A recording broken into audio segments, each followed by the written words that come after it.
नमस्कार. हितगुजमध्ये आपले मनापासून स्वागत आहे. आज आपण the power of your subconscious mind म्हणजेच आपल्या अंतर्मनाची शक्ती या डॉक्टर जोसेफ मर्फी यांच्या पुस्तकातील अंतर्मनाची शक्ती ही संपत्ती मिळवण्यासाठी कशी वापरावी, संपत्तीची चेतना निर्माण करण्याची पद्धत काय आहे आणि संपत्तीबद्दल सकारात्मक विधान असफल का होतात याविषयी आज आपण माहिती जाणून घेणार आहोत. जर तुम्ही आर्थिक अडचणीत असाल, महिन्याच्या दोन्ही टोकांची कशीबशी गाठ पडत असेल, तर याचा अर्थ असा होतो की तुम्ही तुमच्या अंतर्मनाला हे पटवलेलं नाही की तुमच्याजवळ भरपूर पैसा आहे आणि तुम्ही थोडी बचतीतही काम करू शकता. तुम्ही अशा अनेक लोकांना ओळखत असाल जे आठवड्याचे काहीच तास काम करतात आणि रगड पैसा कमवतात. ते अधिक काबाड कष्ट करत नाहीत, इतरांची गुलामीही करत नाहीत. त्या गोष्टींवर विश्वास ठेवू नका की केवळ निधळाचा घाम गाळून आणि काबाड कष्ट करून श्रीमंत होता येतं. नेहमीच तसं नसतं. जीवनाचा प्रयासरहित मार्ग सर्वोत्तम आहे. तुम्हाला जे आवडतं ते काम करा आणि त्या मनपसंत कामापासून मिळणाऱ्या आनंदासाठी आणि रोमांचासाठी ते काम करा. मनाची संपत्ती. शेवटी संपत्ती ही व्यक्तीच्या अचेतन विश्वासाखेरीज दुसरं काहीच नाही. मी लखपती आहे, मी करोडपती आहे असं म्हणून तुम्ही लखपती किंवा करोडपती बनू शकत नाही. तुमच्या मानसिकतेत संपत्तीची आणि समृद्धीची कल्पना निर्माण करून तुम्ही संपत्तीची चेतना विकसित करू शकता. अधिकतर लोकांच्या बाबतीत अडचण ही असते की त्यांच्याजवळ आधाराची अदृश्य साधनं नसतात.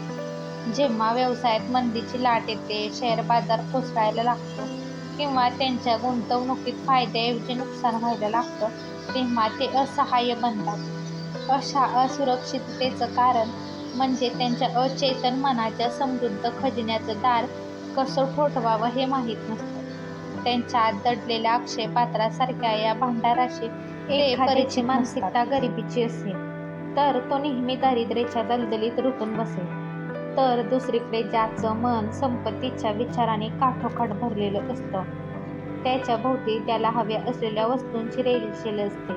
तुम्ही दरिद्र जीवन जगावं हे कधीच अपेक्षित नसतं. तुम्ही अमाप पैसा मिळवू शकता, तुम्हाला हवी असलेली प्रत्येक गोष्ट मिळवू शकता आणि तरीही भरपूर बचत करू शकता. त्यासाठी तुम्ही तुमच्या मनातून चुकीच्या कल्पना स्वच्छ करून त्या जागी नवीन विचार निर्माण करायला हवे. संपत्तीची चेतना निर्माण करण्याची आदर्श पद्धत ही की कदाचित हे प्रकरण वाचताना तुम्ही म्हणत असाल, मलाही धनसंपत्ती आणि यश हवंय. मग एक काम करा, रोज जवळजवळ 5 मिनिटं स्वतःशी धन, यश हे शब्द वारंवार म्हणा. या शब्दांमध्ये कमालीची ताकद असते. असं केल्यानं तुमच्या मनाच्या जहाजाचा नांगर त्या शक्तीत रुतेल आणि मग या शब्दांच्या स्वभावांशी, गुणांशी मिळती जुळती परिस्थिती तुमच्या जीवनात निर्माण होईल. तुम्ही फक्त मी धनवान आहे एवढेच म्हणत नाही, तर तुमच्या अंतस्थ असलेल्या खऱ्या शक्तींवर विसंबून राहता. इतकंच नव्हे तर संपत्तीची तुम्ही जितके जास्त चिंतन कराल तितकी संपत्तीची भावना, जाणीव तुमच्या मनात घर करून राहते. या गोष्टींची मनात पक्की गाठ बांधा की संपत्तीची जाणीव संपत्ती निर्माण करेलच. तुमचं अंतर्मन बँकेसारखं असतं, एक प्रकारची सार्वत्रिक वित्तीय संस्था. जिच्यात ठेवलेली फसवलेली प्रत्येक गोष्ट ती वाढवते. मग तो संपत्तीचा विचार असो वा दारिद्र्याचा. म्हणून संपत्ती निवडा. आता आपण जाणून घेऊया संपत्तीबद्दल तुमची सकारात्मक विधानं असफल का होतात. कित्येक लोकांशी बोलल्यावर समजतं, ज्यांची नेहमीच ही तक्रार असते की मी अनेक आठवडे, अनेक महिने म्हणत राहिलो, मी श्रीमंत आहे, समृद्ध आहे, पण तसं काही घडलंच नाही. मला असं दिसून आलं की ते जेव्हा म्हणतात मी श्रीमंत आहे, मी समृद्ध आहे, तेव्हा त्यांच्या अंतर्मनात त्यांना असं वाटत होतं की ते स्वतःशीच खोटं बोलत आहेत. एका माणसानं सांगितलं, मी श्रीमंत आहे अशा सकारात्मक विधानाचा जप करता करताही थकलो.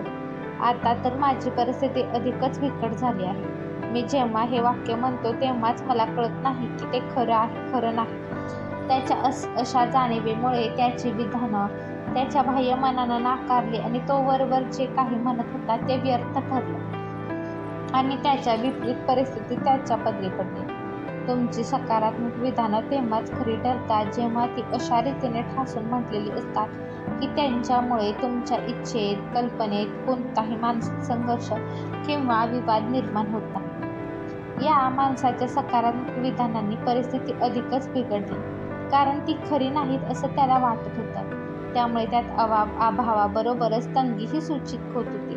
तुमचं अंतर्मन तुम्ही उच्चारलेले फक्त शब्द किंवा विधान स्वीकारत नाही, तर तुम्हाला जे मनापासून खरं वाटलं ते स्वीकारतं. अंतर्मन केवळ प्रबळ आणि वर्चस्व शक्तिशाली कल्पना किंवा विश्वास स्वीकारतं. आता आपण जाणूया हे मानसिक संघर्ष कसे टाळावे. ज्या लोकांच्या बाबत मानसिक संघर्षाची अडचण असेल त्यासाठी तो संघर्ष दूर करण्यासाठी विशेषतः झोपी जायच्या आधी म्हणा की रात्रंदिवस मी माझ्या आवडीच्या, रुचीच्या बाबत समृद्ध होत जात आहे. अशा सकारात्मक विधानानं कोणताही वाद व कोणतेही मतभेद निर्माण होणार नाही, कारण ते तुमच्या अंतर्मनाच्या ठशांच्या विरोधात नाही. माझ्याकडे एक व्यावसायिक आले ज्यांची विक्री आणि आर्थिक परिस्थिती अत्यंत डबघाईला आलेली होती. ते खूप चिंतेत होते. त्यांना सुचवलं की आपण आपल्या ऑफिसमध्ये बसून शांत होऊन हे वाक्य वारंवार म्हणावे, माझी विक्री दिवसेंदिवस वाढत आहे. या वाक्यामुळे त्यांच्या बाह्य मनात आणि अंतर्मनात सहकार्य निर्माण झालं आणि त्यांना हवे होते तसे परिणाम झाले. आता आपण जाणून घेऊया कोऱ्या चेकवर सही करू नका. तुमचं अंतर्मन तुम्हाला चक्रवाढ व्याज देतं. जेव्हा तुम्ही अशी विधानं करता की एवढ्यानं काही भागायचं नाही, खूप चणचण आहे, कर्जाचा हप्ता न भरू शकल्यामुळे मी बहुतेक घर गमावून बसेन वगैरे वगैरे, तेव्हा तुम्ही न कळत कोऱ्या चेकवर सही करत असता.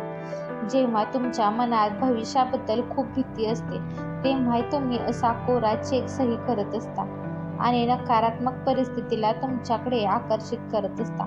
तुमच्या भीतीला, तुमच्या नकारात्मक विधानांना तुमचं अंतर्मन तुमची विनंती म्हणून स्वीकारतं आणि तुमच्या जीवनात अडथळे, विलंब, अभाव आणि मर्यादा आणायला कटिबद्ध होतं.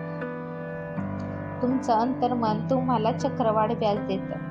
ज्याच्यात संपत्तीची भावना आहे त्याला अधिक संपत्ती मिळेल. ज्याच्या मनात अभावाची भावना आहे त्याचा अभाव अधिक वाढवला जाईल. तुमच्या अंतर्मनात तुम्ही जे जमा करता त्याची ते वृद्धी करतं, त्याचा गुणाकार करतं. रोज सकाळी जेव्हा तुम्हाला जाग येते तेव्हा तुमच्या अंतर्मनात समृद्धी, यश, संपत्ती आणि शांतीचे विचार दाखल करा. त्या संकलनांचं चिंतन करा, मनन करा. तुमच्या मनाला त्या विचारात शक्य तितकं गुंतवा. हे रचनात्मक विचार तुमच्या अंतर्मनात मुद्दलासारखे जमा होऊन तुमच्यासाठी समृद्धी, भरभराट आणि मुबलकता आणतील. हा व्हिडिओ तुम्हाला आवडला असेल तर व्हिडिओला लाईक करा, शेअर करा आणि चॅनलला सबस्क्राईब करा. भेटूयात पुन्हा अशाच एका छानशा आणि महत्त्वपूर्ण व्हिडिओसोबत. तोपर्यंत स्वतःची काळजी घ्या आणि